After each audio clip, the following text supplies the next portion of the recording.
우리 우주는 빠르게 팽창하고 있습니다. 사방으로 빠르게 멀어지는 은하들의 움직임, 아주 고르게 낮은 온도로 식어버린 우주 전역의 배경 온도, 가장 최신의 시뮬레이션까지 이런 다양한 관측과 실험 결과들은 모두 우주가 팽창하고 있다는 단 하나의 결론을 가리킵니다. 우주가 얼마나 빠르게 팽창하고 있는지 그 팽창률을 알면 우주가 지금의 크기까지 팽창하는 데 얼마나 긴 시간이 걸렸는지 현재 우주의 나이도 알 수 있죠. 따라서 우주의 역사가 언제 출발했는지 우주의 정확한 나이를 재기 위해선 바로 이 우주의 팽창률을 정확하게 측정해야 합니다. 그런데 바로 여기에서 천문학자들이 예상치 못한 중요한 문제가 발생했습니다. 먼 은하들의 거리와 후퇴 속도로 추정한 우주의 팽창률과 우주 전역에 퍼져 있는 우주 배경 복사 온도로 추정한 우주의 팽창률이 서로 다르기 때문이죠. 분명 두 가지 방법 모두 똑같은 하나의 우주를 바라본 것인데도 두 방법은 각자 다른 값을 내놓고 있습니다.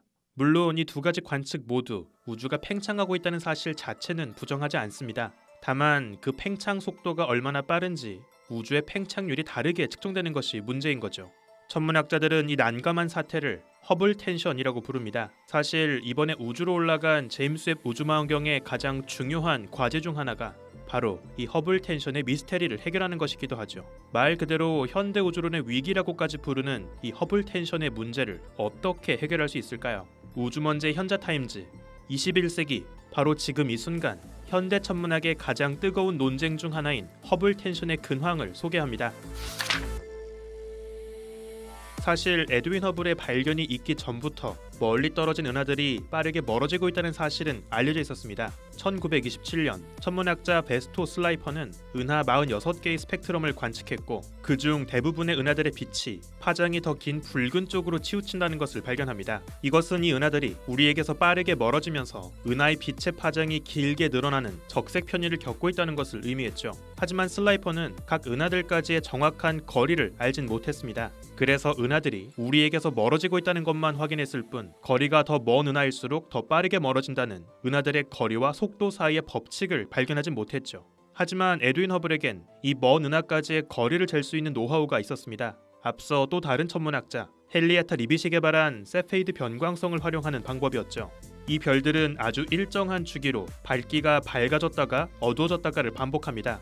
게다가 더 밝기가 밝은 별일수록 더 긴 주기로 밝기가 변화하죠. 리빗은 마젤란 은하 속에 있는 별들을 활용해서 세페이드 변광성의 변광 주기와 절대 밝기 사이의 깔끔한 관계를 발견했습니다. 운 좋게 먼 은하 속에서 일정한 주기로 밝기가 변화하는 세페이드 변광성을 발견한다면 이 리빗이 개발한 변광 주기와 절대 밝기 사이의 관계를 활용해서 그 별의 실제 밝기가 얼마나 밝은 별인지 거리를 몰라도 알아낼 수 있죠. 이렇게 알아낸 별의 실제 밝기와 지구의 하늘에서 보이는 겉보기 밝기를 비교하면 아주 간단하게 그 변광성이 살고 있는 은하까지의 거리를 알 수 있습니다. 이렇게 에드윈 허블은 앞서 슬라이퍼가 측정했던 은하들의 스펙트럼을 활용해서 각 은하들이 우리에게서 얼마나 빠르게 멀어지고 있는지 그 후퇴 속도를 계산했습니다. 그리고 각 은하들까지의 거리와 후퇴 속도를 이 그래프처럼 비교했죠. 놀랍게도 은하들까지의 거리와 은하들의 후퇴 속도는 깔끔하게 비례했습니다. 더 먼 은하일수록 우리에게서 더 빠르게 도망가고 있었죠. 이것은 바로 은하들이 박혀있는 우주 시공간 자체가 균일하게 팽창하고 있기 때문입니다. 바로 이것이 우주 팽창의 가장 직접적인 관측 증거, 허블의 법칙이죠. 물론 최근엔 허블보다 앞서서 독립적으로 비슷한 결과를 발견했던 르메트르를 함께 기억하기 위해서 허블 르메트르의 법칙이라고 부르고 있습니다. X축을 은하들까지의 거리, Y축을 은하들의 후퇴 속도로 하는 이 그래프에서 바로 이 선의 기울기는 우주가 얼마나 빠르게 팽창하고 있는지 팽창률을 의미하죠. 바로 이 기울기를 허블 상수, 허블 컨스탄트라고 부릅니다. 다행히도 법칙의 이름엔 르메트르의 이름이 들어가게 되었지만 아쉽게도 여전히 이 기울기는 허블의 이름만 붙여서 부르고 있습니다. 이 허블 상수는 은하들의 후퇴 속도를 각 은하들까지의 거리로 나눈 값이기 때문에 속도 나누기 거리라는 다소 낯선 단위를 갖고 있죠. 당시 허블이 처음 추정했던 이 기울기 허블 상수의 값은 대략 500km/s/메가파섹이었습니다. 그런데 사실 이 값은 잘못된 수치였죠. 이 당시 허블이 추정한 우주 팽창률을 그대로 적용하면 우주 전체의 나이가 고작 15억 살밖에 안 되는 결과가 나옵니다. 그런데 이건 1940년대 당시 지질학자들이 알고 있던 지구 자체의 나이 20억 살보다도 훨씬 어리죠. 우주가 탄생하고 나서야 한참 지나서 지구가 태어났을 테니 당연히 우주의 나이는 지구보단 많아야 할 겁니다. 그래서 1940년대까지만 하더라도 우주의 나이가 지구보다 어리게 나온다는 바로 이 문제를 근거로 해서 빅뱅 우주론을 믿지 못하는 천문학자들이 반박의 증거로 활용하기도 했습니다. 하지만 사실 여기엔 허블이 미처 알지 못했던 중요한 실수가 있었죠. 천문학자 발터 바데는 허블이 은하들까지의 거리를 재기 위해 활용했던 세페이드 변광성이 실은 종족 1과 종족 2 두 가지 타입이 있다는 것을 발견합니다. 같은 주기로 밝기가 변화하더라도 종족 1 변광성은 더 뜨겁고 더 밝습니다. 반면 종족 2 변광성은 더 미지근하고 어둡죠. 따라서 둘 중 어떤 종족의 변광성으로 거리를 재는지에 따라서 은하들까지의 거리는 2배 가까이 달라질 수 있습니다. 하지만 당시 허블은 변광성에 이런 두 가지 타입이 있다는 것을 알지 못했고 그냥 모두 하나로 퉁쳐서 별까지 거리를 재는 데 활용했습니다. 그래서 허블은 각 은하들의 거리를 실제보다 지나치게 가깝다고 추정했고 우주의 팽창률을 훨씬 빠르게 과대평가해버린 거죠. 바데는 허블이 추정했던 은하들의 거리를 다시 올바르게 변광성의 종족을 고려해서 바로잡았습니다. 그리고 바데는 허블 상수의 값을 약 100 수준으로 낮추었죠. 이는 앞서 허블이 구한 값보다 5배나 더 작은 값이었습니다. 이렇게 올바르게 세페이드 변광성의 종족을 고려해서 은하들까지의 거리를 구하고 우주 팽창률을 다시 구해보니 허블의 결과에 비해서 실제 우주는 훨씬 느리게 더 오랫동안 팽창하고 있다는 것을 확인했죠. 이러한 바데의 발견 덕분에 우주의 나이는 지구의 나이보다 훨씬 많아질 수 있었고 우주가 지구보다 어리다는 모순은 사라지게 되었습니다. 이후로도 계속 관측 기술이 좋아지면서 더 정확한 허블 상수를 구하는 연구가 이어졌습니다. 20세기 중반까지 최소 50에서 최대 100 사이에 다양한 수치가 제시되었죠. 특히 허블의 직속 제자였던 천문학자 앨런 샌디지는 커리어 대부분을 더 정확하고 정밀한 허블 상수와 우주의 나이를 구하는 데 바쳤습니다. 그는 1958년 더욱 정교해진 별 진화 모델을 적용해서 허블 상수의 값을 70 수준으로 낮추었죠. 이렇게 샌디지가 보정한 허블 상수를 적용하면 우주의 나이는 대략 140억 살 정도가 됩니다. 이는 오늘날 우리가 알고 있는 우주의 나이 138억 살과 굉장히 비슷하죠. 이렇게 천문학자들은 허블 상수를 둘러싼 논쟁이 끝나갈 것이라 기대했지만 21세기가 되면서 예상치 못한 새로운 문제를 만나게 되었죠. 1990년 허블 우주망원경이 우주로 올라갔습니다. 허블 망원경의 가장 중요한 미션 중 하나는 은하들까지의 거리를 정확하게 구해서 이 허블 상수를 더 정밀하게 추정하는 것이었죠. 이러한 관측을 통해 허블 망원경은 겨우 2% 내외의 아주 작은 오차로 73이라는 값을 얻었습니다. 그런데 우주의 팽창률을 구하는 방법은 한 가지 더 있는데요. 바로 빅뱅 이후 차갑게 식으면서 우주 전역에 골고루 퍼진 우주 배경의 미미한 노이즈, 우주 배경 복사를 측정하는 것이죠. 우주 안에 얼마나 많은 암흑물질과 암흑에너지가 있는지에 따라서 우주의 온도가 식는 속도와 양상은 달라집니다. 미지근하게 아직 온기가 남아있는 자동차 본넷을 만지면서 얼마나 오래 전까지 시동이 걸렸었는지를 추정하는 것처럼 우주 전역에 퍼져있는 빅뱅의 잔여를 통해서 과거의 우주가 얼마나 뜨거웠는지, 우주가 얼마나 오랫동안 식어왔는지를 알 수 있죠. 특히 가장 최근에 올라간 플랑크 위성의 정밀한 관측을 통해서 현재 우주 배경 복사를 10만 분의 1 스케일의 높은 정밀도로 관측할 수 있습니다. 그런데 당황스럽게도 우주 배경 복사 관측으로 추정한 우주의 허블 상수는 73보다 6 정도 더 낮은 67 정도가 나왔죠.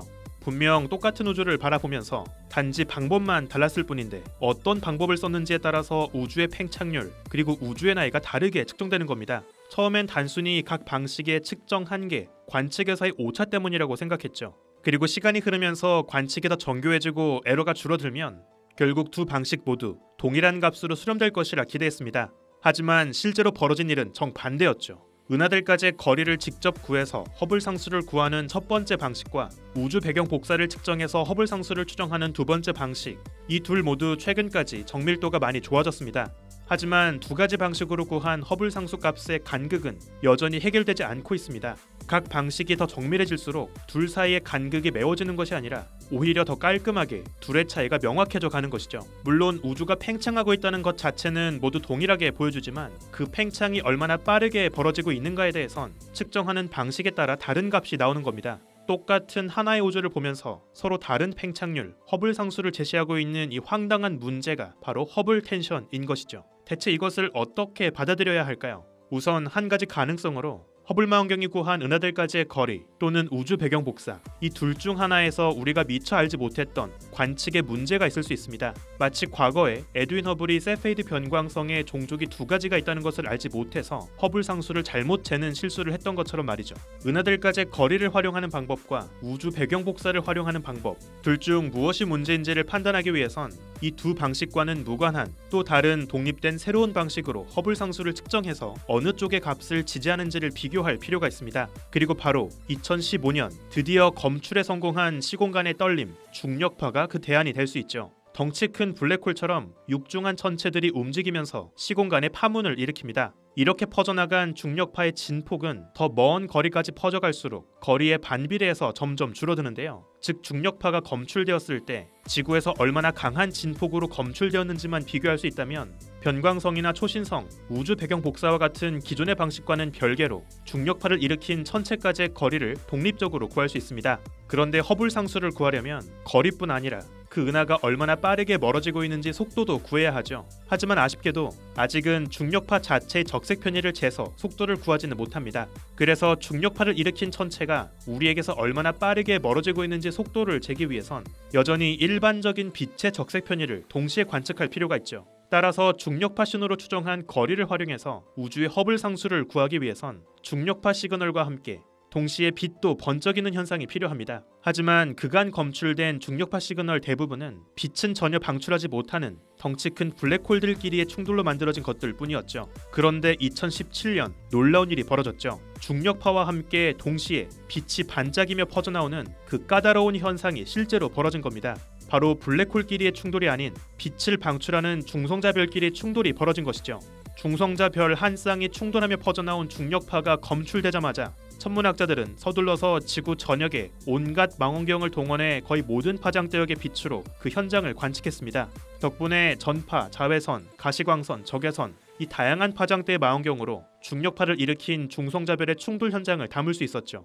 이렇게 포착한 빛의 적색 편의를 활용해서 천문학자들은 이 중성자별들의 충돌이 벌어진 은하가 우리에게서 얼마나 빠르게 멀어지고 있는지 후퇴 속도를 잴 수 있었습니다. 이렇게 천문학자들은 허블 망원경의 방식도 우주 배경 복사의 방식도 아닌 전혀 다른 중력파라는 새로운 도구를 활용해서 우주의 허블 상수를 계산했죠.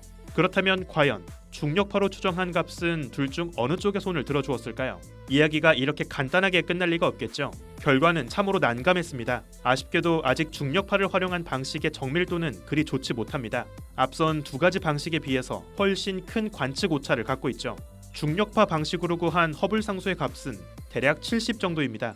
그런데 워낙에 관측 오차가 크기 때문에 최소 62에서 최대 82까지 가능하죠. 사실상 허블 망원경으로 추정한 범위와 우주 배경 복사로 추정한 범위 모두를 다 포함하는 결과입니다. 놀랍게도 중력파 시그널을 활용해서 먼 은하까지의 거리를 재는 것이 가능하다는 것을 보여준 흥미로운 연구였지만 아쉽게도 아직은 이 중력파를 활용한 방식의 정밀도가 좋지 못하기 때문에 허블 텐션의 주인공 둘 중 어느 쪽이 맞고 틀린 것인지를 판단할 수는 없는 상황이죠. 그래서 여전히 허블 텐션의 논란은 현재 진행 중입니다.